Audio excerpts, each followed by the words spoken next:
ঘড়িতে এখন 9:30 বাজে আর তুই এখনো ঘুমাচ্ছিস। কটার সময় উঠবি? বই দিয়ে দিয়েছে, উঠে পড়। বই দিয়ে দিয়েছে, ভর্তি হয়ে গেছিস, বই দিয়ে দিয়েছে, পড়া শুরু করে দে। 9:30 বাজে চলো, ও এখনো ঘুমোচ্ছে। চা খাবি না? হ্যাঁ চ ওঠ।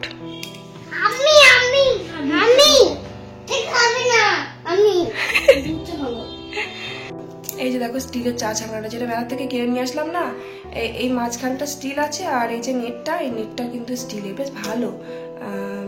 এরকম টাইপের কোনোদিন ইউজ করিনি, বেশ প্লাস্টিকের ইউজ করেছি, তারপরে স্টিলের করেছি, এরকম টাইপের করেছি, বেশ ভালো। ছাকনাটা কিনেছি, জানি না কদিন টিকবে, আমার বড় গুগলিশনে হাতে পড়লে মুট করে ভেঙে দেবে। তো সকালবেলা উঠেছি 7টার সময়, ঘুম থেকে উঠেছি, একটু লেটই হয়ে গেছে। এত লেট করে ওঠা উচিত না, আমার দেরি হয়ে যায়, ঘুমই ভাঙে না। তো যাই হোক, সব কাজ কমপ্লিট আছে, এবার যাবো, এবার ভাতটা বসাবো। আর আমার বড় ছেলে ঘুমোচ্ছে এখনো, স্কুল থেকে ভর্তি হয়ে গেছে আর বইও দিয়ে দিয়েছে। এখন 9:30 বাজতে চললো, ও এখনো পড়ে পড়ে ঘুমাচ্ছে। আর ওকে আজকে বিকেলবেলা যাবো কম্পিউটারে ভর্তি করতে দিয়ে আসবো। কম্পিউটার বাড়িতে আছে, কম্পিউটারে গেম খেলছে সব সময়, তার জন্য ওকে কম্পিউটারে ভর্তি করবো। বাড়িতে কম্পিউটার থাকলেই মানে ও গেম খেলবে সবসময়, তার জন্য কম্পিউটারে ভর্তি করবো। আর এখন তো ক্লাস 6-এ উঠলো, তাই দুটো টিচার দিতে হবে, একটা তো আছেই আর একটা দিতে হবে, মানে সায়েন্স আর্টস ভাগ ভাগ করে দিতে হবে, সায়েন্সের আলাদা টিচার দিতে হবে। তো অনেকগুলো বই, প্রচুর পড়ার চাপ বেড়ে গেল ওর, মানে খেলার টাইমই পাবে না। খেলা তো করে না বাড়িতে, গেম ছাড়া কোনো কিছুই খেলে না। তো যাই হোক, চা খাইনি এখনো, জানো খুব খিদে পেয়েছে। ছাগনিটা নিতে এলাম, আমার এই এক জ্বালা হয়েছে, উপরে গ্যাসটা শেষ হয়ে গেছে, এখনো পর্যন্ত গ্যাস নেয়নি, সিলিন্ডার নেয়নি, বুক করেছে, এখনো আসেনি। আর এই দেখো যে ময়ূরের পালকটা এখানে লাগিয়েছে, ভালো লাগে দেখতে। বলে টিকটিকি নাকি থাকে না, দেখলে টিকটিকির তো গাঁট আমার ঘরের ভিতরে, এত টিকটিকি হয়তো টিকটিকি, এসব ফালতু, এসব থাকলে টিকটিকি চলে যায়, ওটা একদম বাজে কথা। ওই যে টিকটিকি, আমার বড় ছেলে টিকটিকি দেখে এত ভয় পায় না, সে কি বলবো। আমিও ভয় পেতাম, তবে এখন অতটা ভয় পায় না, তবে কেমন ঘেন্না লাগে দেখলে। তো আমার বড় ছেলে প্রচুর ভয় পায় টিকটিকি দেখে, তার জন্য ও ভাবে যে কিভাবে টিকটিকিগুলো ঘর থেকে তাড়াতে হবে। আর সব থেকে কম্পিউটার ঘরে, মানে যেখানে ও কম্পিউটার রাখা আছে, ওখানে এত টিকটিকি না কি বলবো। আর এত ভয় পায় মাঝে মাঝে ও, মানে আমি ধরো ঘরে বসে আছি, মাঝে মাঝে এমন জোরে চমকে ওঠে না, আমি ভাবলাম যা বাবা কি হয়ে গেল, দেখি তো ও বাবা গিয়ে দেখি টিকটিকির জন্য চেঁচামেচি করছে। এই টিকটিকি ভয় পাওয়ার কারণে না আমি ওর জন্য একটা মানে প্লাস্টিকের টিকটিকি কিনে নিয়ে এসেছিলাম, দিয়ে দেয়ালে আটকে রেখে দিয়েছিলাম, যাতে বদমাইশটা না করে। ছোটবেলায় পড়াশোনা করতে চাইতো না, আবার খাবার খেতে চাইতো না, তার জন্য দূর থেকে দেখাতাম আর ভয় সব খেয়ে নিত, এত ভয় পেত। তাই যে মেলা থেকে দুটোই কি বলে ময়ূরের পালক দিলে নাকি টিকটিকি থাকে না, আমি জানি না, তবে ময়ূরের পালকগুলো ঘরে দিয়েছি, টিকটিকি তো গাদা দেখলাম। তো যাই হোক, তারপর এই যে নিচে এলাম, নিচে এসে ভাতটা বসাবো, আর আমার গুবলু সোনা এদিকে কোলে চাপবো করে কান্না করছে। আর মায়ের এখনো চান করা হয় না, তাছাড়া মানে ওকে কোলে নেওয়ার মতন এখন কারোর সময় নেই। মাঝে মাঝে উঠোনে খেলা করে, আবার মাঝে মাঝে বলবে কোলে নাও, আবার মাঝে মাঝে বাবার দোকানে গিয়ে বসে থাকবে। ওর বাবার দোকানে এখন কাজ আছে, ওর বাবা কাজ করছে, তো তাই বাড়িতে পাঠিয়ে দিয়েছে, তাই ওই যে বলছে কোলে নাও। আর এই ভাত বসানোর সময় কোলে নিতে খুব অসুবিধা হয়ে যায়, এমনি দেরি হয়ে যায়, তারপরে আবার যদি কোলে চেপে বসে থাকে তাহলে আরো অসুবিধা হয়ে যায়। পাট কাটি দিয়ে সর্ষে কাটি দিয়ে জাল দিই, তো উনুনের ধারে এমনিতে গরম পড়েছে, তারপরে আবার তাপ লাগে উনুনের পাশে, তাই জন্য ওকে ভুলিয়ে ভালিয়ে ওই যে কাকিমার কাছে দিয়ে আসলাম, দিয়ে এই যে চা বসাতে এলাম। চা তো খাওয়া হয়নি এখনো, আর গ্যাস তো উপরে নেই, নিচের গ্যাসে। আমি দেখছি ভাতটাকে বসিয়ে দিই, যদি দেরি হয়ে যায়। তাই ভাতটা বসিয়ে দিলাম, চালটা ধুয়ে দিয়ে আলু সিদ্ধ দিয়ে তারপরে চাটা বসালাম। 9:30 বাজে এখন, আমার বড় ছেলেও চা খাবে বলছে। এবার থেকে ছেলেটার এত পড়ার চাপ বেড়ে যাবে, কারণ একটা মাস্টার আর হবে না, জানো তো। এবার আর সায়েন্স আর কম্পিউটারটা মানে 3টে ভাগ করে দিতে হবে। কম্পিউটারটা আজকে ভাবছি বিকেল বেলা যাবো, দিয়ে ভর্তি করে দিয়ে আসবো। অনেকদিন থেকে ওর বাবা বলছে, আমারও সময় আর হচ্ছে না, সময় হলেও না মানে আর যাওয়া হয় না গাফিলতি করে। আজকে বিকেলে যত কাজই থাকুক না, আজকে ওকে ভর্তি করে দিয়ে আসবো কম্পিউটার, আর সায়েন্স স্যারের সাথে কথা বলে আসবো। কালকে অলরেডি কথা বলে নিয়েছি। আমার তো চিন্তা হচ্ছে 3টে স্যারের কাছে কখন পড়তে যাবে, কারণ টাইমটা মেনটেন করতে পারবে না। কারণ আমাদের ওর স্কুল ছুটি হতেই না 4:30 বেজে যায়, 4:30 বলতে 4টে ছুটি হয়। ওর বাড়ি আসতে মানে বাড়িতে পৌঁছতে 4:30 বেজে যায়, ভাতটা খাবে 4:45 বেজে যাবে। আমার জানো তো একটা দিক ভেবে ভালো লাগছে, কারণ আমার বড় ছেলেটা না মানে পড়াশোনার দিকে মনটা খুব কম, ওই যে কম্পিউটারে শুধু গেম খেলবো এরকম একটা নেশা হয়ে গেছে। তাহলে বাড়িতে যদি না থাকে তাহলে কম্পিউটারে গেমটা অন্তত খেলতে পারবে না। আমার বড় চিন্তা হয় যে কম্পিউটারে এত গেম খেলছে, গেমের নেশা হয়ে যাবে, তখন পরে আবার পড়াশোনা করতেই চাইবে না। তাই জন্য আর কি কম্পিউটারে ভর্তি করে দেওয়া। কম্পিউটারে এমনিতেও ভর্তি করতেই হতো, আর তারপরে পড়ার চাপ হয়ে যাবে, আর এমনিতে পড়ার চাপ বেশি, 3টে স্যারের কাছে দিয়ে দিলাম, বাড়িতে থাকতেই পারবে না। তো যাই হোক, তারপরে ওই যে ভাত টাত বসিয়ে দিয়ে আমি চাটা খেলাম। চাটা খেয়ে এই যে আমাদের এই টাইম করে জলটা ভরে নিচ্ছি। আজকে মায়ের কাজ হয়নি তাই আমি জলটা ভরে নিচ্ছি।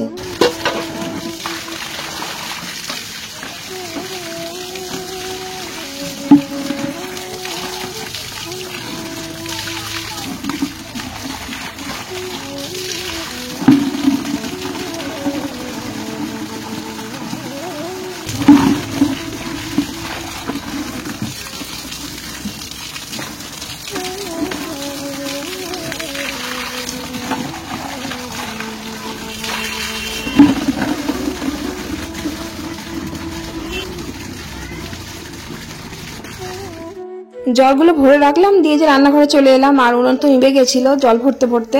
আর এই যে দেখো শুরু হয়ে গেছে সর্ষের কাঠি দিয়ে জাল দেওয়া। এইগুলো দিয়ে জাল দিলে বসে বসে জাল দিতে হয়, এক জ্বালা, আর পটপট করে আওয়াজ হবে। সর্ষে থাকে তো 2-1টা ওর ভেতরে, তাও তো ভালো পেটানো হয়নি আমার। এগুলো সব আমার বর বাড়িতে ছাদে পিটিয়েছিল, ওই 2-4 আটি আর কি বাড়িতে নিয়ে এসেছিল, তো সেগুলো বাড়িতে ছাদে পিটিয়েছিল, তারই এগুলো। আর যেগুলো আমাদের ওই মাঠে পিটিয়েছে মানে মেশিনের দ্বারা পিটিয়েছে, সেগুলো এরকম গোটা নেই, সেগুলো সব টুকরো টুকরো হয়ে গেছে ভেঙে। আমার শাশুড়ি মা যে ওইদিকে রেখে দিয়েছে, মানে ধান সেদ্ধ করতে এগুলো লাগে তো দারুণ জলে, কিন্তু সমস্যা হচ্ছে যে বসে বসে জাল দিতে হবে, উঠলেই ব্যাস নিভে গেল, আর উনুন তো ছায়ে পুরো ভর্তি হয়ে যাবে। আর এগুলো জাল দেওয়ার পর যে ছাইটা হয় না, সেই ছাইটা একদম পুরো মিহি পাউডারের মতন, ওই ছাইটা এত সুন্দর সাদা হয় না, আর একটুও সার্প লাগে না ছাইয়ের মধ্যে, এত সুন্দর ফেনা হয়, আর বাসন পুরো চকচকে হয়ে যায়। কেন জানি না, তিলকাঠি জাল দিলে না, সরি তিলকাঠি না, সর্ষে কাঠি জাল দিলে সেই ছাইটা দিয়ে বাসন মাজলে খুব পরিষ্কার হয়, সার্ফ লাগে না, এত সুন্দর পরিষ্কার হয়, সাদা ধপধপে, আর একদম মিহি পাড়া পাউডারের মতন ছাইটা হয়। তো যাই হোক, ভাত এই যে হয়ে গেছে, ভাতটা নামিয়ে দিলাম। আর এই যে এগুলো সেই কুচু কুচু আলুগুলো তো শেষই হচ্ছে না, কারণ ওগুলো তো ভাতেতেও খাওয়া যাবে না, আবার তরকারিতেও খাওয়া যাবে না, শুধুমাত্র ভাজা ছাড়া খাওয়া যাবে না। কালকে ভেজেছিলাম ছোলা দিয়ে, আর আজকে আমার বড় ছেলে বললো আজকে শুধু ভাজো, খেতে খুব ভালোবাসে আলু ভাজাটা। তা খোসা ছাড়াইনি, খোসা ছাড়ানো অসম্ভব, অত ছোট ছোট আলু, তাই জন্য খোসা শুদ্ধই ভেজে নিলাম। একটু লঙ্কা ফোড়ন দিলাম, আর কালো জিরে ফোড়ন দিয়ে একটু ভেজে নিলাম। আর আজকে একটু টক করব, এই যে গোল গোল করে ছোট ছোট ওই ছোট আলুগুলোই দিয়েছি গোল গোল করে, আর একটু বেগুন দিয়েছি, আলু আর বেগুন দিয়ে টক করবো। বড় ছেলেই বললো যে আজকে একটু টক করো, টক দিয়ে ভাত খাবো, কারণ ও টক ডালটা খুব একটা পছন্দ করে না, টক ডাল তো রোজই হয়, বললো টক ডাল খাবো না আমি, আমার জন্য একটু আলু বেগুনের টক করে দাও। বেগুনগুলো খায় না, আলুটা খায়, আর শুধু আলু দিয়ে টক করলে কেমন একটা হয়ে থাকে না, তার জন্য আমরা বেগুন দিই, আর বেগুনটা আমার ভালো লাগে, টকের বেগুনটা খেতে। মাও পছন্দ করে, মা আবার খুব একটা আলু খায় না, আমিও আলুটা খাই না, টকের আলুটা খাই না, তবে আলু খাই। টকের বেগুনটা ভাল লাগে, আবার মূলোটা ভাল লাগে, এখন তো মূলো পাওয়া যাবে না।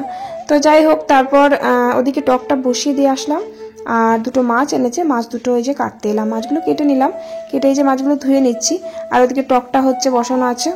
তারপর মাছটা বেছে নিয়ে রান্নাঘরে চলে আসলাম, আর মা দেখছি টকটা মানে তেঁতুল দিয়ে আর কি নামিয়ে দিয়েছে, টকটা হয়ে গেছে, সিদ্ধ হয়ে গেছে, তাই মা নামিয়ে দিয়েছে। আর এই যে মাছগুলো ভেজে নিচ্ছি, মাছটা আলু দিয়ে ডাঁটা দিয়ে ঝোল করবো।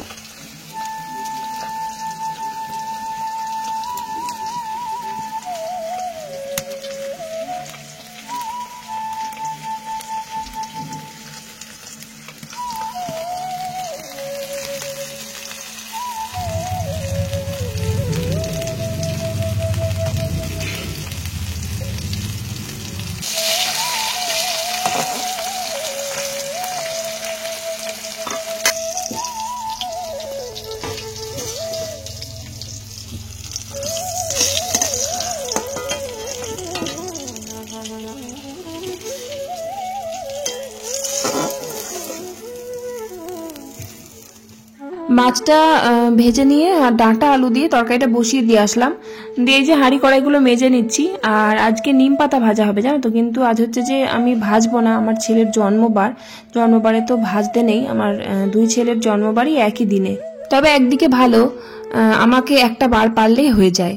আবার নিম পাতা খাওয়ারও তো অনেক রকমের গুণ আছে, কারণ নিম পাতা অমাবস্যা পূর্ণিমাতে খেতে নেই, তারপরে বৃহস্পতিবারে ভাজতে নেই, মঙ্গলবারে ভাজতে নেই, শনিবারে ভাজে কি জানি না, তবে আমার শাশুড়ি মা সোমবারে ভাজে আর বুধবার শুক্রবার এই বারগুলোতে নিম পাতাটা ভাজে। যেমন বেগুন পোড়াটা শনিবারে খেতে আছে, মঙ্গলবারে খায় না, সেই রকম। তো অনেক নিয়ম আছে, এসব নিম পাতা খাওয়া যায় না। আমি তো খাই না, মা খেতে ভীষণ ভালোবাসে। যদি নিম পাতা বাড়িতে ভাজা হয় তো মা তো ওই দিয়েই ভাত খেয়ে নেয়। নিম পাতা তো একদিন প্রথম দিন যেদিন খেলাম সেদিনকে তেতোটা কম লাগছিল, কোন গাছের পাতা জানি না, আমার দেওর দিয়েছিল, গাছগুলো মানে পাতাগুলো বেশ ভালো ছিল খেতে। আর তারপর একদিন ভেজেছিলাম, সেদিনকে তো খাওয়াই যায় না, কি তেতো মুখে নিয়ে আমাকে বার করে ফেলে দিতে হয়েছে। আমি সত্যি তেতো খেতে পারি না, এমনি উচ্ছে খেতে পারতাম না, শ্বশুরবাড়ি এসে উচ্ছে খাওয়াটা শিখেছি। তারপরে আবার তেতো নিম পাতা।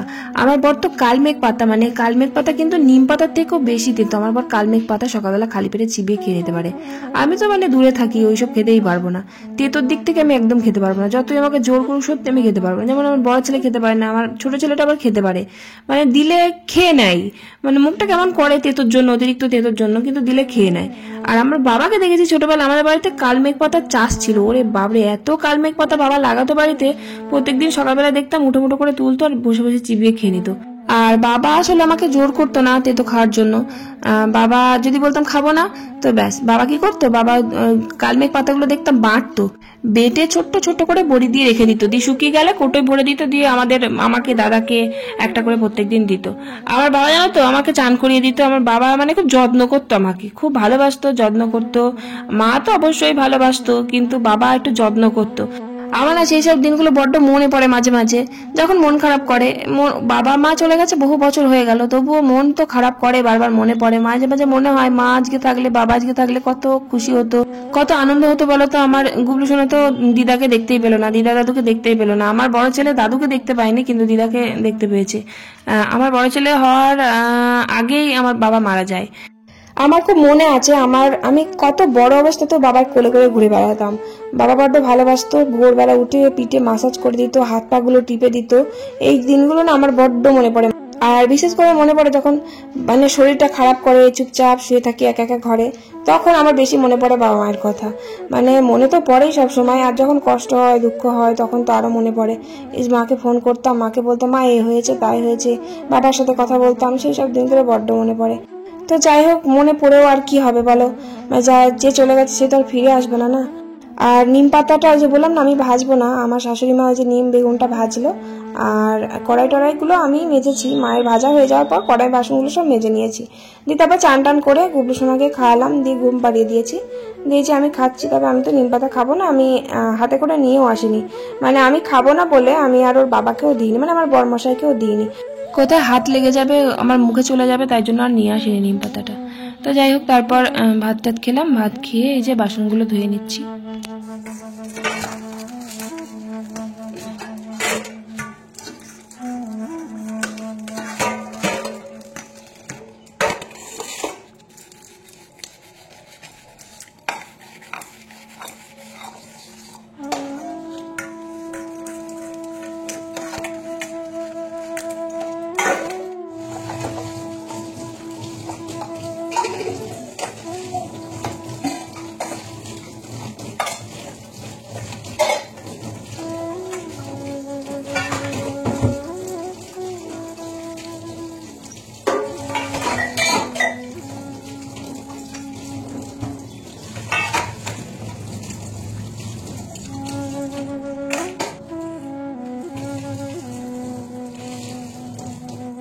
তারপর বাসনগুলো ধুয়ে গুবলু সোনাকে খাইয়ে নিচে দিয়ে আসলাম মায়ের কাছে। প্রত্যেকদিন বিকেলবেলা ওকে নিচে দিয়ে আসি মায়ের কাছে, আমি ভিডিও ভয়েস দিই তো বিকেলের দিকটায়, তাই ওকে নিচে মায়ের কাছে দিয়ে আসি। কয়েকটা জামা কাপড় কেচেছিলাম, তবে বেশি কাচতে পারিনি, ওই যে মুসুরিগুলো এখনো ছাদে আছে, ধুলোর জন্য জামা কাপড়গুলো কাচা হয়নি এখনো পর্যন্ত। আর সন্ধ্যেবেলা আমার বড় ছেলে টিকটিকি দেখেছে, এই যে ঠাকুরের এখানে সন্ধ্যে দিতে এসেছে, একটা বড় পাড়া টিকটিকি ওর হাতের উপর দিয়ে চলে গেছে। এমনি যে ভয় পায় না তাকে আর কি ভয়টা বেশি দেখায়, ভয়ে কি চেঁচানি, আর সন্ধ্যে দেবে না, বলছে তুমি দিয়ে দাও, আমি সন্ধ্যে দেবো না, আমি হাতে দেবো না, এত ভয় পাচ্ছে যে দেখো ঠাকুরের বাসনগুলো কিভাবে হাত দিচ্ছে। আর তাড়াতাড়ি করছি, ওই বললাম না যে বিকেলের দিকটাতে বেরোবো, ওই ওকে কম্পিউটারে ভর্তি করাতে নিয়ে যাবো, তো তাই জন্য তাড়াতাড়ি করছি, সন্ধ্যেটা দেবে, দিয়ে দুজন একসাথে বেরিয়ে যাবো। রেডি হয়ে গেছি একদম, এই যে ওকে কম্পিউটারে করাতে যাবো, আর ওকে আজকে পড়াতে দিয়ে আসবো। আমি আজকে যাবো প্রথম পড়তে। ক্লাস 6 ওটার পর তো উপরে চলে গেল টিকটিকটা মনে হয় এখানে ধূপ আছে আর নিতে পারবো না। হাট নে কিছু হবে না। শাকের ভেতর নেই তো? না শাকের ভেতর নেই।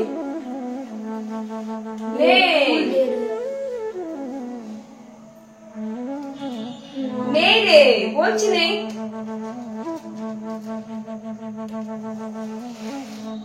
এত ভয় পায় টিকটিকি, ওরে বাপ রে বাপ, ভয় আমারও লাগে, মানে ঘেন্না লাগে কেমন। সাপের থেকেও বেশি ভয় পাই, বুঝতে পারলে? সাপের থেকেও বেশি ভয় পায় টিকটিকি, আমার ঘেন্না লাগে খুব। এবার ওপরে দেখো তো। নে কিচ্ছু নেই, গ্যাস লাইটটা নে। হ্যাঁ কিচ্ছু নেই।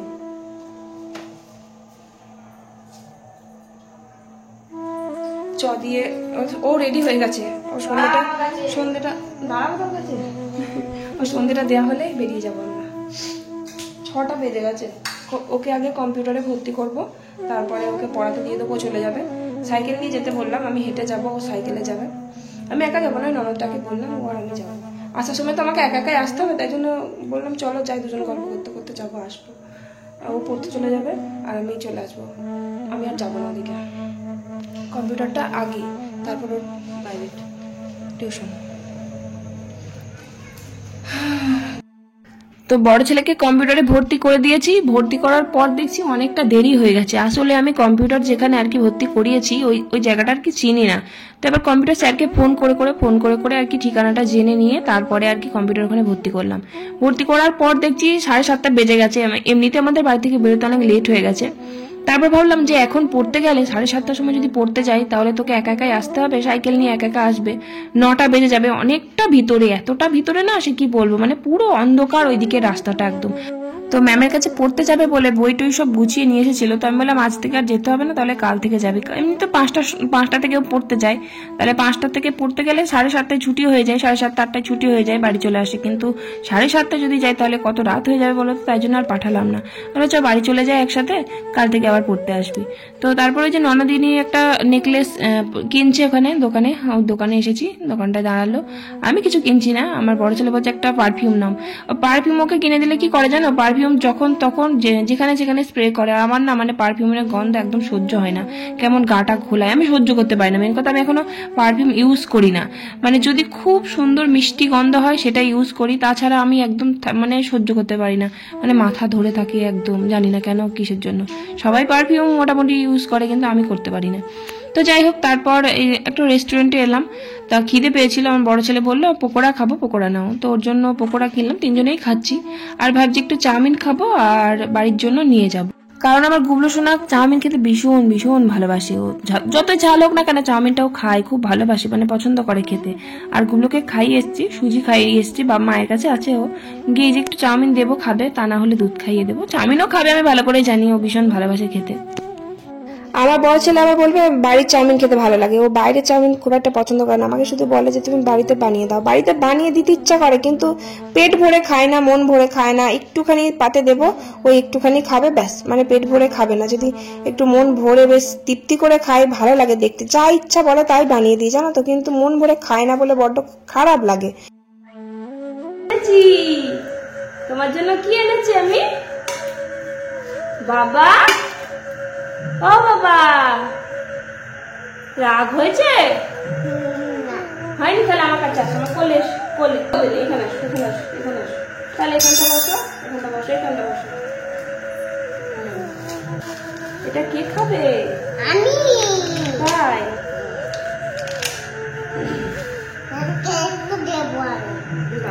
দাদা খেয়ে এসছে, তুমি খাও। একা একা খাবে? আমি খাই দিই? না, আমি খাই দিই, আমি তুলে দিই, তাহলে দাও। ভালো